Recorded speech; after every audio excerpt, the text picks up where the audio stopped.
Bratkartoffeln brauchen viel Bratfett, wenn du sie schön knusprig anrösten möchtest.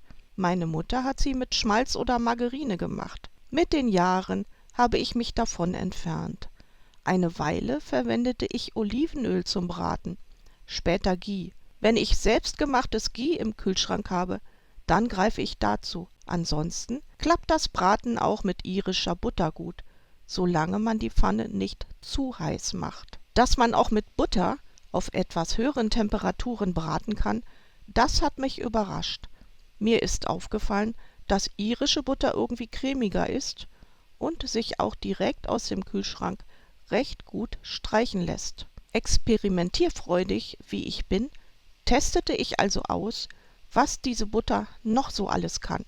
Seitdem berate ich fast nur noch mit dieser Butter. Ich liebe übrigens Butter, ob im Kuchen, auf Brot bzw. Brötchen oder eben zum Braten. Ganz selten verbrenne ich die Butter versehentlich. Beim Tafelspitz ist mir das letztens erst passiert.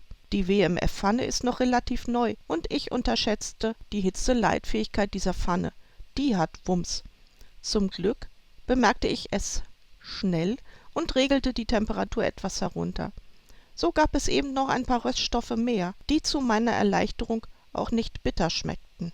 Ob Hubby und ich Zwiebeln oder Schalotten für die Bratkartoffeln verwenden, hängt von unserer Stimmung ab und welche Sorte wir gerade da haben.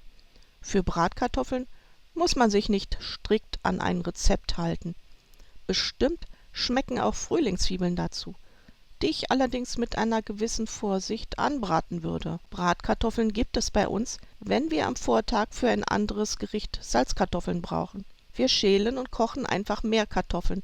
Brät man Kartoffeln, dann schrumpfen sie etwas in der Pfanne. Glaubt man also beim Schälen, dass man jetzt wirklich genug Kartoffeln für die Bratkartoffeln hat, dann ist das oft nicht der Fall. Man sollte noch ein paar weitere schälen. Das gilt übrigens auch für Stampfkartoffeln. Lasst den Kartoffeln Zeit in der Pfanne. Bewegt sie so wenig wie möglich. Natürlich muss man sie irgendwann umdrehen, denn man möchte sie ja von beiden Seiten braun haben. Hier drehe ich gerade die Pfanne um. Ich wende sie um 180 Grad, weil ich sie auf 2 Herdplatten benutze und die eine etwas kleiner ist. Mit anderen Worten, ich habe sozusagen eine 2 Hitzezonen-Pfanne. Kartoffeln, die nicht so wollen wie ich, die drehe ich auch gerne einzeln mit der Zange um. Den Schinkenspeck haben wir beim Fleischer gekauft. Da ist er schon vorgeschnitten und man kann ihn eingeschweißt erwerben. Ich habe nie so richtig verstanden, warum viele Leute den Schinken und die Zwiebeln zuerst anbraten. In unserem Fall ist der Schinken keine Fettquelle, sondern nur eine Geschmacksquelle. Man muss sogar noch ein bisschen Butter dazugeben, damit er auch ein bisschen angeschwitzt wird.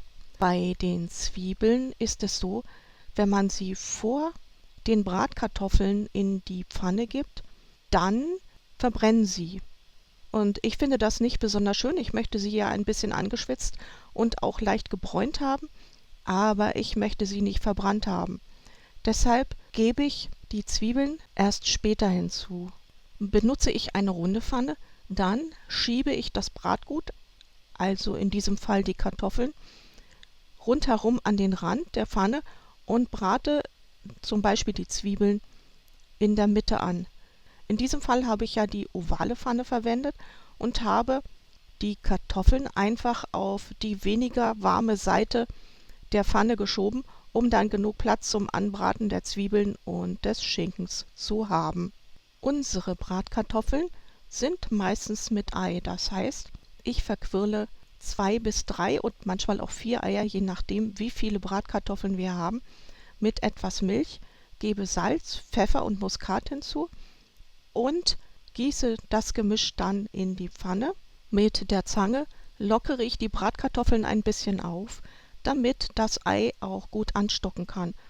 Ich mache dies bei recht kleiner Flamme, damit das Ei nicht zu trocken wird. Am Ende, wenn das Ei angestockt ist, dann drehe ich die Bratkartoffeln auch noch einmal um und lasse dann praktisch die Bratkartoffeln noch mit der Restwärme ruhen. Die Flamme habe ich dann aber schon abgestellt.